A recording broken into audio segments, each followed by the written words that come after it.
I was shy, right? So let's before I get into it, let's go to this open precept. Romans 15:4.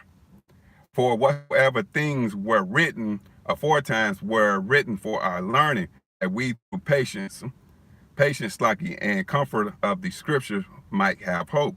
Right. So these scriptures are written for our learning. You know, what our forefathers did right, what our forefathers did wrong, you know, and the follow steps of Yahushua, all right, okay, and what the enemies did to us and what the Most High going to do to our enemies as well. All the answers in this book, right? Okay, so we need to know, we need to, through the Spirit, all right, we need to recognize Satan, right? So, like I say, these scriptures are written for our learning. Let's see what Yahushua did. Let's go to Matthew 16 and 23. This is Matthew 16 and verse 23. I'm going to start with verse 21. Okay, this is Matthew 16:21. For that time forth began Yahushua shew unto his disciples how that he must go unto Jerusalem and suffer many things of the elders and chief priests and scribes, right? And killed it, and he raised it again the third day, right? Okay, verse 22. Then Peter took him and began to rebuke him, saying, Be it far from thee, Lord, this shall not be unto thee. So Peter was getting on him, right? So Peter's like, you the son of man. You ain't got to go through this. But watch what Yahushua said, verse 23. But he turned it and said unto Peter, Get thee behind me, Satan. Thou art an offense unto me, for thou savorest not the things that be of Yahweh, but those that be of men. Right. So he didn't say, Get thee behind me, Peter. He said, Get thee behind me, Satan. Right? So Yahushua seen him in the spirit, right? Get thee behind me, Satan. It's the same concept. We need to see through the spirit, right? Okay? When somebody coming to us, want us to come call us, celebrate this Christmas, Thanksgiving, birthdays, okay? We can't be looking at our worldly family and be like, okay, this is what she want. No, that's Satan. That's Satan on them, okay? Right? But let's go through the precepts, okay? Right? So Yahushua already showed us, get thee behind me, Satan, right? So we should already know, all right? Let's go do some accounts. Let's go Genesis 39, okay? Because Joseph, right? Then Pharaoh's wife want to sleep with him. Let's see what Joseph did. That's Genesis 39. I'm going to start with verse 7. I'm going to start with verse 7. The Genesis wife cast her eyes upon Joseph, and she said, Lie with me. Look at her. She said, Lie with me. Right? Let's see what Joseph did. Verse 8. But he refused it and said unto his master, Why? Behold, my master Wotan Slaki, not what is with me in the house. There is none greater in this house than I, neither have he kept back anything from me but thee, because thou art his wife to Joseph day by day, that he hearkened it not, hearken mean listen, not unto her, to lie with her or to be with her. Verse 11, and it came to pass about this time that Joseph went into the house to do his business, and there was none of the men of the house there within. Verse 12, and she caught him by his garment, saying, Lie with me. And he left his garment in her hand and fled out and got him out. She said, Lie with me. Okay, that's the same concept. A woman, a brother's wife come to me, talking about lie with me. Oh, I'm getting out of there. I'm fleeing. Okay? And what, right? That's the same concept. That was physically, but this is spiritually as well. Because your family member, your peers, your friends, whatever, can say, Hey man, come over and just smoke this blunt with me, man, this one time. What is he saying to you? Come lie with me. Come on, man. Come and just eat this pork. Just have a little bit of this pork, right? Or, okay, I get that. I got a Christmas present for you. Come lie with me. You see that? That's spiritual too. So you can't get into that wickedness, okay? Right? You can't be lying with them, all right? Okay? Let me go finish it off. All right? Because at the end of the day, just like Joseph fled, we got to flee. Nah, brother. We got to hit him with the scripture. Nah, I can't be smoking weed, okay? Right? That's 1 Corinthians 3 and 16 and 17, right? Got to hit him with the scriptures, right? So you got to flee, okay, from our people from the world, all right? Because basically what they're saying, come lie with me, right? Let me finish this off. Verse 13. And it came to pass when she saw that he had left his garment in her hand and was fled 14, that she called it unto the men of her house and spake unto them, send me to lie with me. And I cried with a loud voice. Verse 15. And it came to pass when he heard that I lifted up my voice and cried, that he left his garment, laid up his garment by her until his Lord came home. Verse 17. And she spake unto him according to me with me, and fled out. Verse 19. And it came to pass when his master heard the words of his wife, which she spake unto him, saying, after this manner did thy servant do me, Slaki, did thy servant to me, that his wrath was kindled, right?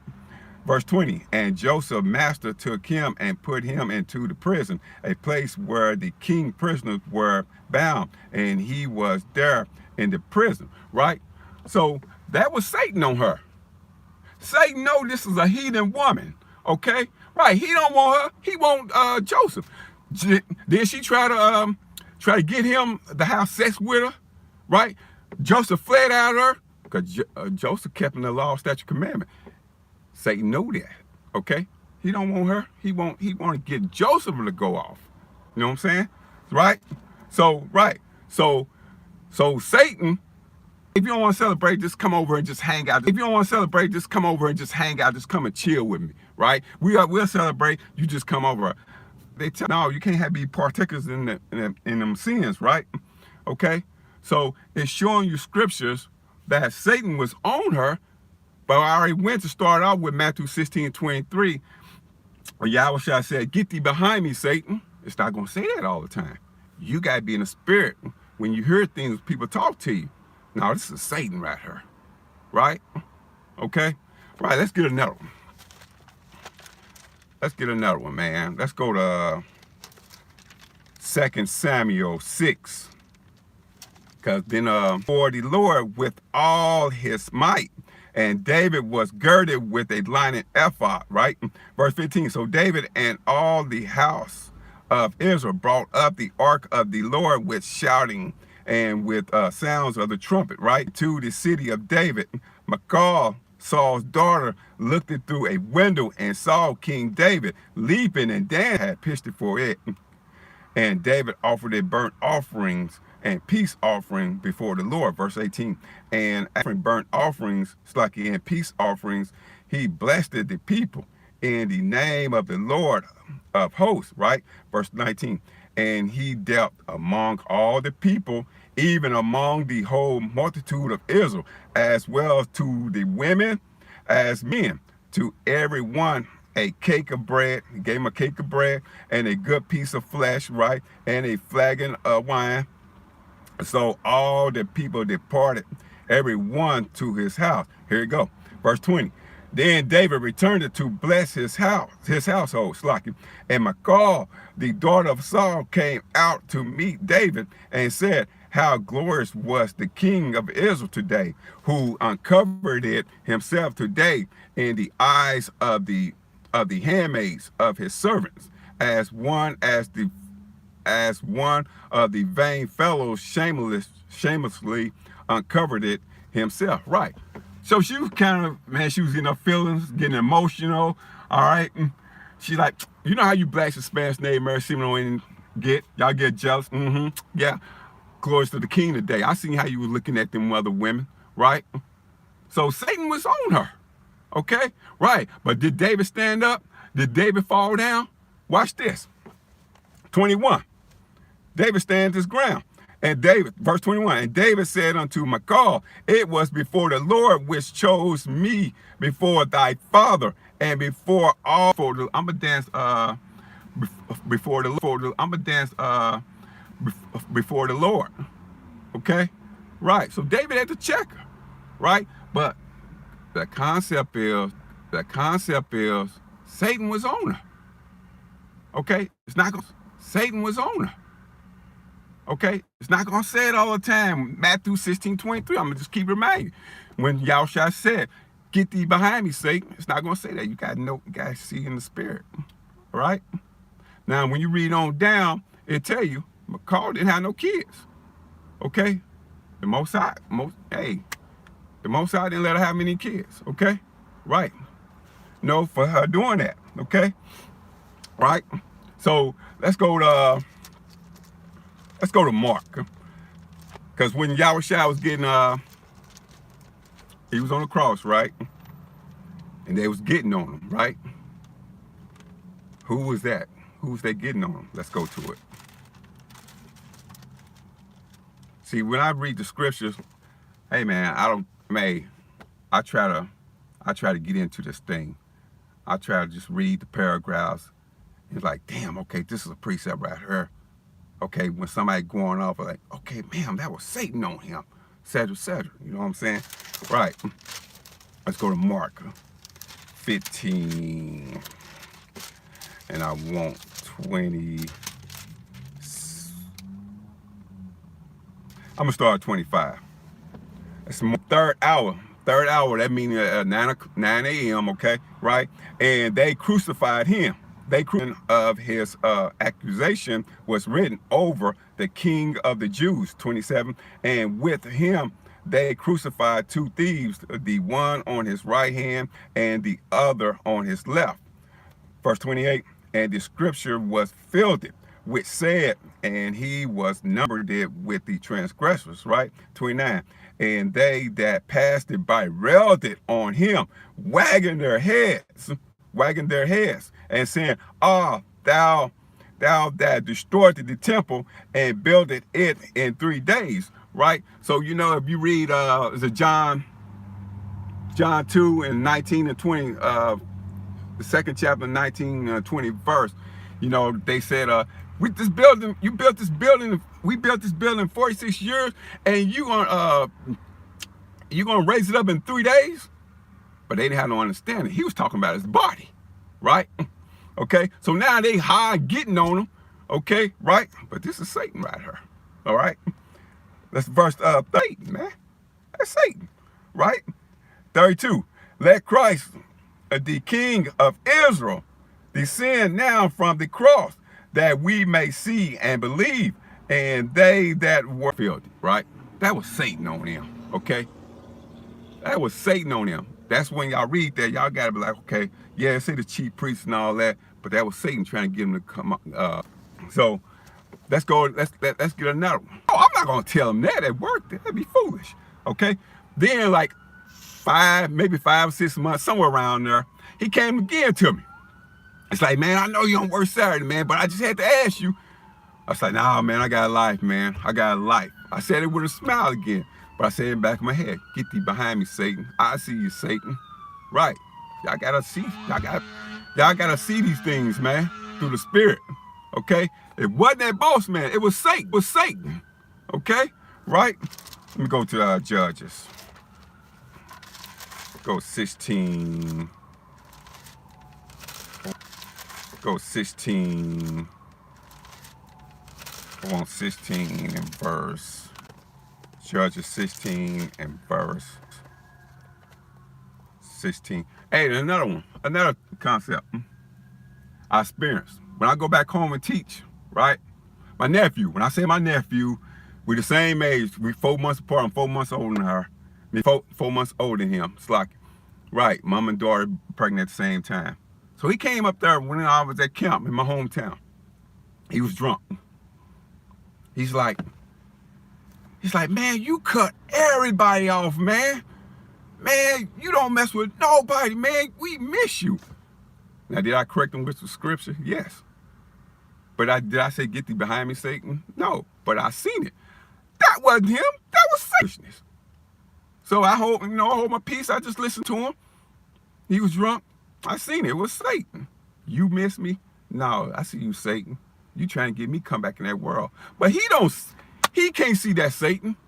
But you brothers and sisters in the spirit, keep me lost at your commandment.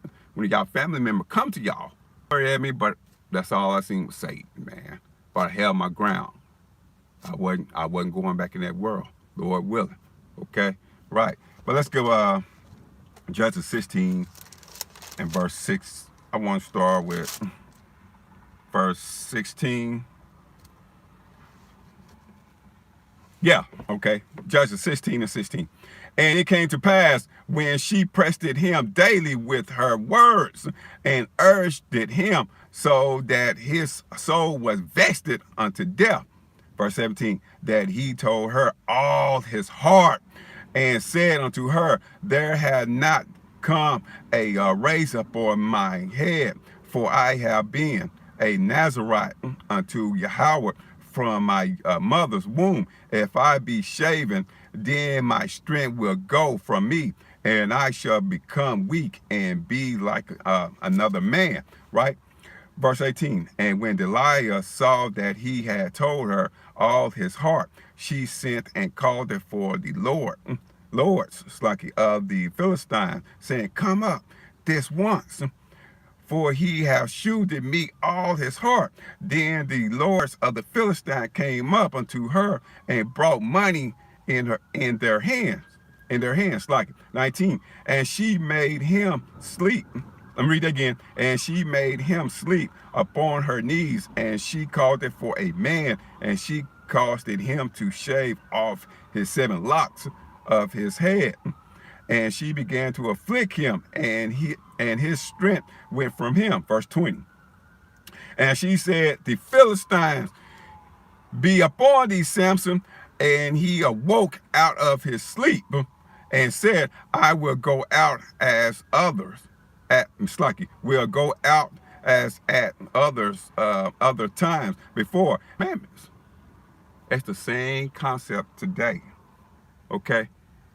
If a brother, my family member, came to me and told me, hey, just come on over, just chill. You ain't got to celebrate this.